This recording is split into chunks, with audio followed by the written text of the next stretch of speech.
అటువంటి మన రైతులు ఈ చండ్రవృక్షాన్ని వాళ్ళ పొలాల చుట్టూ తోటల చుట్టూ వేస్తే ఈ బెడద ఉండదు. కారణం ఈ వృక్షంలో క్రిమికీటకాలను నాశనం చేసే కెమికల్ ఎఫెక్ట్స్ ఉంది.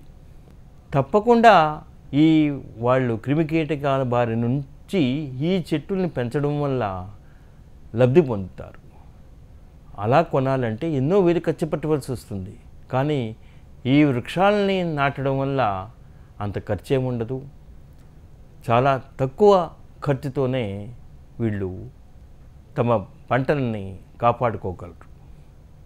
ఒకవేళ వృక్షాలని పెంచడం మాకు సాధ్యం కాదండి అని అనుకుంటే వాటి కొమ్మలను మంచి ఆకులతో, లేత కొమ్మలను, ఆకులతో ఉన్న కొమ్మలను ఈ తోట చుట్టూ కానీ పొలం చుట్టూ కానీ నాటి సరైన సంరక్షణ ఇస్తే అవి వృక్షాలు అవుతాయి. వాటికి కూడా ఈ కెమికల్ ఎఫెక్ట్ ఉంది కాబట్టి ఈ పంటల్ని రక్షించుకోగలుగుతారు.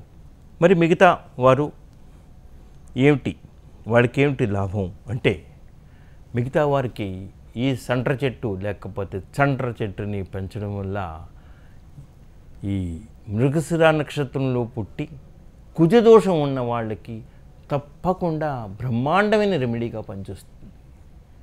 మీరేం చేయవలసిన లేదు. తులసి చెట్టుని పూజించినట్టుగానే ప్రతి మంగళవారం దీన్ని పూజించండి, వ్రతంగా ఆచరించండి, అంగారక స్తోత్రం చదవండి. మీలో ఉన్న కుజదోషం తగ్గుతుంది. ఇది కనీసం 9 వారాలు చేయాలి. ఒక వారం చేసి ఊరుకుంటే కాదు. ఈ 9 వారాలు చేసినప్పుడు చక్కటి పరిహారంగా పనిచేస్తుంది.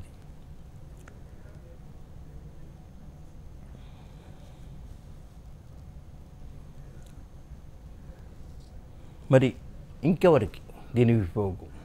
వైద్యపరంగా అంత ఉపయోగం లేదంటున్నారు.